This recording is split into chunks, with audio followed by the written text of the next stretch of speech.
ये एक प्रसंग आता है जिसमें बार-बार ये कहा जाता है कि जो हिंदुओं का भगवान है ब्रह्मा, उसने तो सरस्वती जो उनकी बेटी है, उसी अपनी बेटी से ही विवाह कर लिया था। अब ये कहने का उद्देश्य क्या होता है? एक तो इसमें ये कहना है, ये मिशनरीज़ के टाइम पे भी चलता था और अब जो वामपंथी हैं वो भी करते हैं, जो अब इस्लाम वाले हैं वो भी करते हैं और जो नए-नए एथीस्ट हैं या नवबौद्ध हैं, वो भी ये काम करते हैं। उसमें उनका उद्देश्य क्या होता है? ये बताना कि ये जो हिंदू हैं, इनका जो भगवान है, वो नैतिक रूप से गिरे हुए हैं, उनका चरित्र अच्छा नहीं है। तो उसकी एक्सटेंशन क्या होगी कि जो लोग इस तरह के भगवान की पूजा करेंगे, जिनका भगवान ही इस तरह का है, वो तो इससे भी ज़्यादा गिरे हुए होंगे, तो वो भी चरित्रहीन ही होंगे। तो इस तरह से ये नैरेटिव बनाया जाता है। लेकिन मेरा हमेशा ये मानना होता है कि अगर हमारी कोई कमी है, तो हमें उसको स्वीकार करना चाहिए और नहीं है तो उसे रिबट करना चाहिए। आज मैं देख रहा था कुछ लोग कमेंट्स में कह रहे थे कि क्यों जवाब देना? तो जवाब देना इसलिए आवश्यक होता है कि हमारे जो अपने लोग हैं, उन्हें पता हो कि उनकी परंपरा सुदृढ़ है या नहीं और अगर सुदृढ़ नहीं है, कुछ ठीक नहीं लगता तो हम उसे सुधारेंगे या नहीं सुधारेंगे। हाँ, बस उस पे आते हैं ये बात आई कहाँ से। अब ये जो आज हम जिस टॉपिक की बात करने वाले हैं ब्रह्मा जी वाले की, इसके कई रेफरेंस दिए जाते हैं। अब मैंने पुराण को बहुत ज़्यादा नहीं पढ़े और ना ही मैं अपने आप को उस पे अथॉरिटी मानता हूँ। लेकिन कुछ चीज़ें हैं जो हम देख के समझ सकते हैं कि इसके पीछे क्या सत्य रहा होगा या क्या सत्य है। 2-3 पुराणों के रेफरेंस दिए जाते हैं कि इन पुराणों में ये लिखा है कि ब्रह्मा ने अपनी बेटी के साथ विवाह कर लिया। जो सरस्वती है, जो उनकी बेटी है, उसके साथ विवाह किया। क्योंकि मैंने जब बहुत लोगों से इस पे चर्चा करनी शुरू की, तो उन लोगों ने कहा कि ब्रह्मा तो हमारे भगवान हैं, तो उनके बारे में ऐसा कहा जा रहा है। तो अब इसमें पहला प्रश्न यही उठता है कि ब्रह्मा भगवान है, तो हम उन भगवान को कैसे देखते हैं और किस आधार पे देखते हैं? क्योंकि हर चीज़ का कोई ना कोई बेस होना चाहिए कि अगर हम ये बोल रहे हैं कि ब्रह्मा भगवान है या भगवान का रूप है, तो किस आधार पे हमने कहा? तो मैं आज जो रेफरेंस लूँगा, वो मैं लूँगा श्रीमद् भागवत पुराण में से। श्रीमद् भागवत पुराण को ज़रा आप यहाँ देखिए, क्या बताते हैं वो। 3-9 16वां जो श्लोक है, मैं ये गीता प्रेस गोरखपुर को रेफर कर रहा हूँ। इसमें ब्रह्मा जी भगवान से कहते हैं, तो इतने से आपको क्लियर हो जाएगा कि जो ब्रह्मा जी है वो भगवान नहीं है। ये पहला स्टेप है हमारा समझने का। वो भगवान से क्या कह रहे हैं? आप ही अपनी मूल प्रकृति को स्वीकार करके जगत की उत्पत्ति, स्थिति और प्रलय के लिए मेरे, अपने और महादेव जी के रूप में 3 प्रधान शाखाओं में विभक्त हुए हैं और फिर प्रजापति एवं मनु आदि शाखा प्रशाखाओं के रूप में विस्तृत हो गए हैं। यहाँ 2 चीजें ध्यान दीजिए। पहली कि ब्रह्मा जी कह रहे हैं, वो भगवान से बात कर रहे हैं, तो दैट मीन्स वो भगवान नहीं है, ये हमें क्लियर होता है। फिर वो भगवान से क्या कह रहे हैं कि आप उत्पत्ति, स्थिति और प्रलय, जैसे हम बोलते हैं कि क्रिएटर और फिर प्रोटेक्टर और फिर डिस्ट्रॉयर या डिसॉल्वर, तो मेरे, अपने और महादेव जी के, यानी वो विष्णु जी से संबोधित हैं कि आप जो विष्णु हैं, आप ही भगवान हैं। आप ही के 3 पार्ट्स हैं, जिनमें से एक मैं हूं, एक आप हैं और एक महादेव हैं।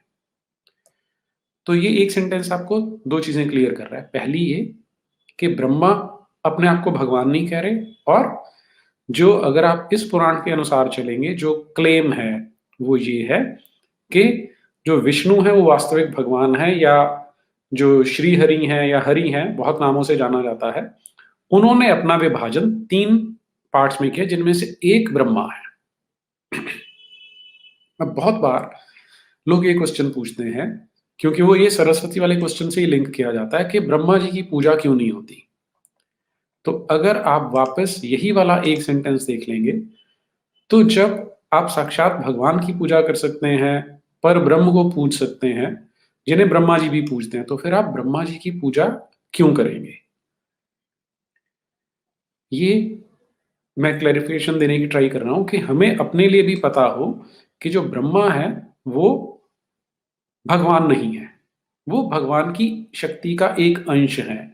जिसे आप क्रिएटिव प्रिंसिपल बोल सकते हैं, सृजनात्मक शक्ति बोल सकते हैं। वो अलग-अलग नाम दे सकते हैं आप अपनी इच्छा से। हालाँकि उसमें भी आपको ये ध्यान रखना है कि सम्मानजनक सीमा के अंदर रह के नाम देना है। अब दूसरी चीज़ पे आते हैं कि जब ये एलिगेशन, ये आरोप लगाया जाता है कि जो ब्रह्मा है, वो उन्होंने अपनी बेटी के साथ विवाह किया, तो वहाँ पर वो जो अब्राहमिक माइंडसेट है, वो काम करता है। जो जूडियो बिब्लिकल ट्रेडिशन है, जिसे हम क्रिश्चियनिटी, जुडाइज्म और इस्लाम की बात करते हैं, तो उसमें वो कहते हैं कि जो गॉड है, जो बाइबल वाला गॉड है, उसने जब पहले वाले ह्यूमन को बनाया, पहले वाले मर्द को बनाया, तो उसमें अपनी जान फूंकी और साथ में उसने उसे अपनी प्रतिमूर्ति, अपने रूप में बनाया। तो इसलिए कभी भी आप जब क्रिश्चियंस को देखेंगे, वो गॉड को रिप्रेजेंट करते हैं, तो बूढ़ा मर्द होता है वो। जैसे वो एक मूवी आई थी, ब्रूस ऑलमाइटी। ब्रूस ऑलमाइटी में जो उन्होंने गॉड दिखाया, मॉर्गन फ्रीमैन को दिखाया, तो बूढ़े मर्द को गॉड दिखाया जाता है। ये असलियत में उल्टा है कि वहां पर जो कुछ लोग थे जिन्होंने बाइबल बनाई, क्योंकि वो गॉड को रच रहे हैं, इसलिए जो गॉड है वो ह्यूमन जैसा दिखाया जाता है। क्या वास्तव में जो भगवान है, पर ब्रह्म है, वो ह्यूमन फॉर्म में होंगे? इसकी क्या गारंटी है? क्या ये होना जरूरी है? अगर कोई डॉल्फिन या अगर कोई ऑक्टोपस भगवान की कल्पना करेगा, अगर ब्रह्मा की कल्पना करेगा, तो ऑक्टोपस के चार मुंह लगा देंगे क्या वो? ये एग्जाम्पल मैं इसलिए दे रहा हूं कि हमें पता हो कि हम कितनी हद तक कॉलोनाइज हो चुके हैं और अपनी परंपराओं से कितने ज्यादा कट चुके हैं। हमने क्योंकि षड्दर्शन नहीं पढ़े, हमने ध्यान लगाना बंद कर दिया, इसलिए हम इस तरह की बात, बेसिर पैर की बातों पे विश्वास करने लग जाते हैं। अब प्रश्न ये उठता है कि जो ब्रह्मा है, वो क्या ह्यूमन है, ह्यूमन फॉर्म में है? क्या उनके ऊपर जो मनुष्यों वाले नियम हैं वो लागू होते हैं? तो उसके लिए जब मैंने देखना शुरू किया श्री भागवत पुराण को, तो मैं उसमें से आपके साथ कुछ चीज शेयर करने वाला हूँ। श्रीमद् भागवत पुराण 4:8, और ये जो मैं श्लोक संख्या ले रहा हूँ वो पहले से लेके चौथे तक की है। क्या बता रहे हैं कि जो ब्रह्मा है, उनका बेटा है अधर्म।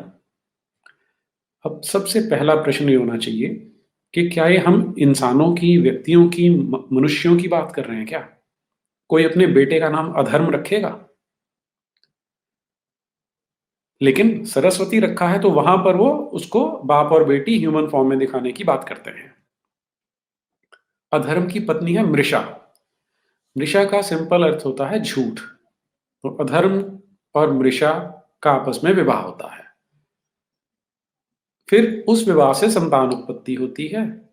एक लड़का होता है जिसका नाम है दंभ। दंभ को आप अहंकार बोल सकते हैं, घमंड बोल सकते हैं, प्राइड बोल सकते हैं, बहुत सारे नाम दे सकते हैं। और एक बेटी होती है जिसका नाम है माया। अब सारे नामों पे आप ध्यान देते जाइए कि क्या ये मनुष्यों के नाम है, ये मनुष्य हैं वास्तव में? अच्छा, अब ये जो भाई बहन है दंभ और माया, इनके साथ आगे क्या होता है?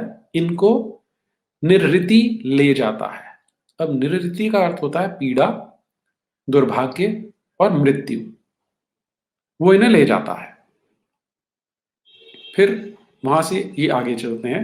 अब ये भाई बहन है, क्योंकि अधर्म और मृषा की संतानें हैं, तो भाई और बहन है। इनकी संतान कौन है? लोभ या लालच। और जो इनकी बेटी है उसका नाम है निकृति। निकृति का अर्थ क्या होता है? छल, कपट और दुष्टता। तो ये भी भाई भाई बहन हो जाएंगे अगर हम उसी तरह के लेंस में से देखना शुरू करेंगे तो। और अब ये भाई बहन भी आपस में बच्चे पैदा कर रहे हैं। वो बच्चे क्या हैं? लड़का है क्रोध और लड़की है हिंसा। तो एक और भाई बहन का जोड़ा आ गया। अब जो क्रोध और हिंसा है, अब हम तो इतने गधे होंगे ना कि इन सबको भाई बहन मान के ही चलेंगे। कि भाई-बहन देखो जी आपस में शादी कर रहे हैं, आपस में विवाह कर रहे हैं। क्या घटिया हिंदू धर्म है, इस तरह से तो यही लगेगा ना। अच्छा, अब ये जो भाई-बहन है क्रोध और हिंसा, फिर इनके संतान होती है कली यानी कलह, जिसे क्लेश बोल सकते हैं आप, और दुरुक्ति, दुरुक्ति यानी बुरे वचन बोलना, दुरुक्ति, उक्ति यानी बोलना, दुरुक्ति यानी बुरी बातें बोलना, गाली देना, घटिया बातें अपने मुंह से निकालना। तो ये भी भाई बहन है। अब ये भाई बहन आगे इनकी भी संतान है, लड़का है भय और लड़की है मृत्यु। और फिर ये जो भाई बहन है इनकी भी आगे संतान है, लड़का है यातना और लड़की है निरय यानी नरक। अब ये पूरे का पूरा आप फैमिली ट्री देख लीजिए, वंश वृक्ष देख लीजिए, भाई बहन आपस में शादी करते जा रहे हैं। लेकिन आपने कभी नहीं सुना होगा कि किसी ने ये इल्जाम लगाया हो कि दंभ और माया तो भाई बहन थे, उन्होंने शादी कर ली और उससे लोभ और निकृति पैदा हो गए। लोभ और निकृति भाई बहन थे, क्योंकि ये सारे क्वेश्चन आपको काउंटर क्वेश्चन पूछने पड़ेंगे। मैं इसलिए बता रहा हूं कि जब भी बात होगी आप ये काउंटर क्वेश्चंस पूछ सकते हैं कि लोभ और निकृति भाई बहन है, तो उन्होंने बच्चे पैदा किए जिनका नाम क्रोध और हिंसा है।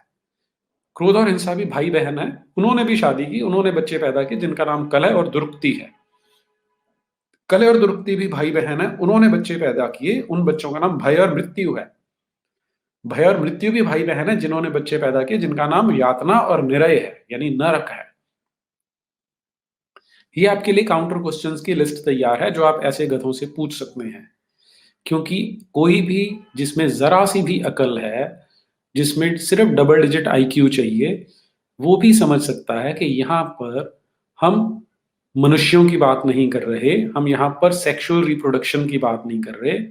यहाँ पर जो मनोभाव हैं, जो शक्तियां हैं, जो प्रकृति है, उसके अलग अलग जो अवयव हैं, उनको उनका मानवीकरण किया गया है, उनका आपस में एक रिलेशनशिप दिखाने की, उनका संबंध दिखाने का प्रयास किया जा रहा है इसमें। थोड़ा सा और आगे चलते हैं। अब श्रीमद् भागवत पुराण में जहां पर सृष्टि रचना का उल्लेख आ रहा है, वहां पे जो ब्रह्मा है, ब्रह्मा जी सबसे पहले क्या चीज उत्पन्न कर रहे हैं? ये 5 उनकी संतानें हैं, तम, मोह, महामोह, तामिस्र और अंधतामिस्र।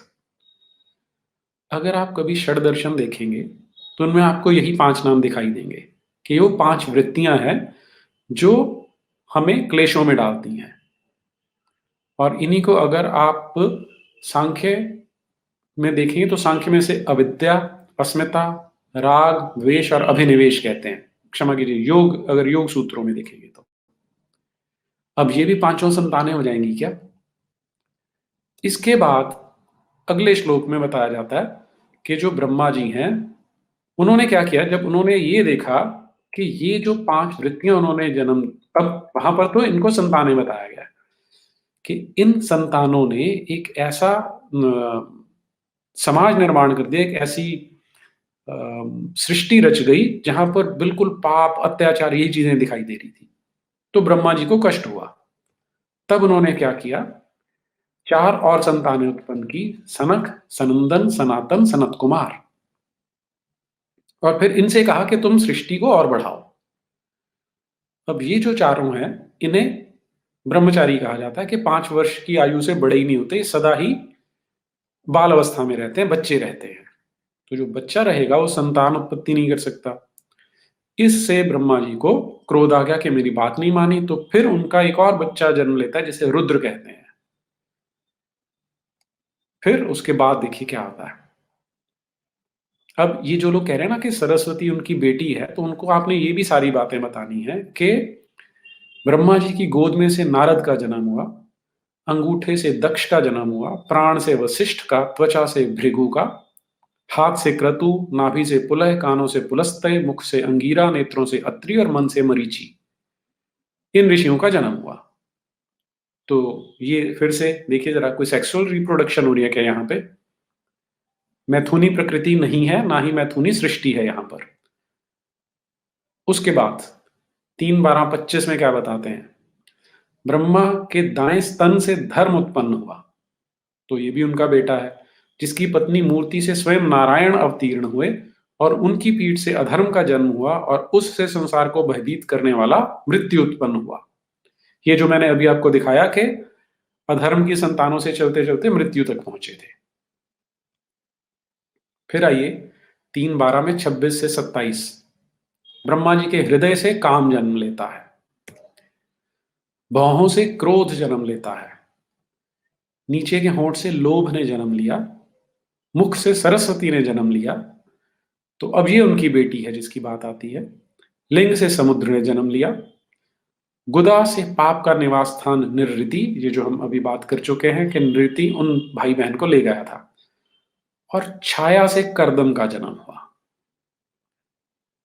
तो ये सीक्वेंस जो ये बोलते हैं कि ब्रह्मा की बेटी सरस्वती है, तो उनको ये सारी संतानें भी माननी पड़ेंगी कि ब्रह्मा से इस तरह से उत्पन्न हुई है, क्योंकि ये तो हो नहीं सकता कि आप आधा हिस्सा मान लें और आधा हिस्सा ना माने। इसके बाद फिर ये जो मेन इशू उठता है, क्षमा कीजिए, अब यहां तक जो मैंने बताना था उसमें बताने का उद्देश्य क्या था कि हम ये समझ सकें कि हम किस तरह के समाज की बात कर रहे हैं। यहां तक अभी तक कहीं भी कोई ह्यूमन फॉर्मेशन नहीं है, कोई ह्यूमन क्रिएशन नहीं है, ह्यूमन क्रिएट नहीं किए गए हैं। अब इसके बाद क्या होता है, जरा अगर हम उसे देखने लगते हैं तो उस पे भी जरा नजर डाल लेते हैं कि किस तरह के कुतर्क दिए जाते हैं केवल सवाल पूछने के लिए। 3:12 से 33 तक जो रेफरेंस आता है कि उन्होंने सरस्वती से विवाह किया। ब्रह्मा जी की कन्या सरस्वती बड़ी ही सुकुमारी और मनोहर थी। हमने सुना है एक बार उसे देखकर ब्रह्मा जी काम मोहित हो गए थे, जबकि वे वासनाहीन थी। उन्हें ऐसा अधर्ममय संकल्प करते देख उनके पुत्र मरीचि आदि ऋषियों ने उन्हें विश्वास पूर्वक समझाया, पिताजी आप समर्थ हैं तो भी अपने मन में उत्पन्न हुए काम के वेग को ना रोककर पुत्री गमन जैसा दुस्तर पाप करने का संकल्प कर रहे हैं। ऐसा तो आपसे पूर्ववर्ती किसी भी ब्रह्मा ने नहीं किया और ना कोई भविष्य में करेगा। आप जैसे तेजस्वी पुरुषों को भी ऐसा काम शोभा नहीं देता, क्योंकि आप लोगों के आचरणों के अनुसरण करने से ही तो संसार का कल्याण होता है। अपने पुत्र मरीचि आदि प्रजापतियों को अपने सामने इस प्रकार कहते देख प्रजापतियों के पति ब्रह्मा बड़े लज्जित हुए और उन्होंने उस शरीर को उसी समय छोड़ दिया। तब उस घोर शरीर को दिशाओं ने ले लिया। फिर थोड़ा सा आगे चलेंगे तो 49 से 54 इसे देखिए। ब्रह्मा जी ने पहला काम आसक्त शरीर छोड़ने के बाद दूसरा शरीर धारण किया। जिस समय ब्रह्मा जी इस प्रकार दैव के विषय में विचार कर रहे थे, उस समय उनके शरीर के दो भाग हो गए। उन दोनों विभागों से एक स्त्री पुरुष का जोड़ा प्रकट हुआ। उनमें जो पुरुष था वह सार्वभौम सम्राट स्वयंभु मनु हुए और जो स्त्री थी वह उनकी महारानी शतरूपा हुई। ये तब से मिथुन धर्म से प्रजा की वृद्धि होने लगी। तो यहां पर पहला रेफरेंस आता है जिसे हम मैथुनी सृजन कहते हैं या सेक्सुअल प्रोडक्शन कहते हैं। उससे पहले ए सेक्सुअल प्रोडक्शन है सारी की सारी। इसलिए जो वो एलिगेशन लगाने लगते हैं कि ब्रह्मा जी ने अपनी बेटी के साथ विवाह किया, वो यहां से आपको समझ में आ जाएगा कि कितना झूठ है। इसमें मॉरल ऑफ द स्टोरी क्या है? दो तीन चीजें हैं कि पुराणों में जब कहानी बताई जाती है, कोई कथा बताई जाती है, तो कई लेवल पे काम करती है वो। उसमें से एक लेवल क्या है कि जो अब यहाँ पे ब्रह्मा क्योंकि भगवान नहीं है वो हमने पहले समझ लिया। दूसरी चीज कि अगर देवता है, ब्रह्मा जी को देवता मानेंगे फिर आप, अगर देवता है तो जो देवता है वो भी क्या जो उन्होंने क्रिएट किया है उसकी ओर आसक्त हो सकता है। क्योंकि जब क्रिएटिविटी की जाती है तो हमारे यहाँ क्या कहते हैं कि परम लक्ष्य क्या होता है? मोक्ष की प्राप्ति करना। अगर आप सरस्वती, अब सरस्वती क्या है देखिए, नाम से समझ के देखिए, जिसमें रस है, इस तरह की विद्या जिसमें रस है, उस विद्या को आप ग्रहण करते हैं वो तो ठीक है, लेकिन क्योंकि उसमें रस है तो आप उसमें आसक्त हो सकते हैं। तो जो देवता है वो उसमें आसक्त हो सकते हैं, मनुष्य भी आसक्त होते हैं, लेकिन हमें सदा ही उससे आगे निकलने की आवश्यकता होती है। हमें किसी भी आसक्ति से बाहर निकलना है ताकि हम मोक्ष धाम को प्राप्त कर सकते हैं। जब आप पुराण पढ़ते हैं तो आपको इस ढंग से पढ़ना पड़ेगा कि वो स्टोरी टेलिंग के तरीके हैं। जैसे हम बार-बार वो एग्ज़ाम्पल लेते हैं कि हम बचपन में कहानी पढ़ते हैं कि 2 बकरियाँ थीं, उन्होंने एक ब्रिज के ऊपर से चल के जाना था। तो जब आपस में लड़ती हैं तो दोनों नदी में गिर जाती हैं, लेकिन जब एक बैठ जाती है, दूसरी उसके ऊपर से निकल के फिर दोनों पार चली जाती हैं। अब इस कहानी की शिक्षा क्या है कि अगर आप 2 लोग लड़ना शुरू कर देंगे तो दोनों का नुकसान है, लेकिन अगर एक ज़रा-सा भी झुक जाता है तो दोनों का फ़ायदा है, दोनों बच जाते हैं। अब इसमें कोई ये कह सकता है कि ये तो बात आप सीधी-सीधी बता सकते थे। अब ये वैसा ही नॉनसेंसिकल आर्गुमेंट है कि स्टोरी टेलिंग की अपना एक शैली होती है और जब स्टोरी बताई जाती है तो ज़्यादा लंबे समय तक वो याद रहती है और उसका इम्पैक्ट ज़्यादा होता है। क्योंकि ऐसे तो मॉरल सारे के सारे मॉरल एक-एक लाइन में बताए जा सकते हैं, लेकिन ये जो कहानियाँ बताई जाती हैं, जो कहानी के रूप में बताया जाता है, उनके पीछे कुछ और उद्देश्य होते हैं कि वो उनको आप अलग-अलग सिचुएशंस में अप्लाई करके देख सकते हैं। यहीं पर थोड़ा-सा नीचे जब चलते हैं, वहाँ पे रेफ़रेंस आता है कि एक राजा की 2 रानियाँ थी, एक सुनीति और एक सुरुचि। तो आप उसको सुनते ही समझ जाएँगे कि यहाँ पर जो गुण हैं, उनका मानवीकरण, पर्सोनिफिकेशन किया जाता है। कि जो सुरुचि है, वो राजा को ज़्यादा पसंद है, जो सुनीति है, वो कम पसंद है। कि पॉलिसी वाले काम करने हैं राजा ने, तो थोड़े मुश्किल लगते हैं, लेकिन जो अपने आप को पसंद आते हैं, वो ज़्यादा अच्छे से किए जा सकते हैं। तो इस तरह से ये जो ऐसी अ, पर्सोनिफिकेशन बोल लीजिए उसे, एंथ्रोपोमॉर्फिकेशन बोल लीजिए, या मानवीकरण बोल लीजिए, ये वो चीज़ें हैं जो यहाँ पर की जाती हैं।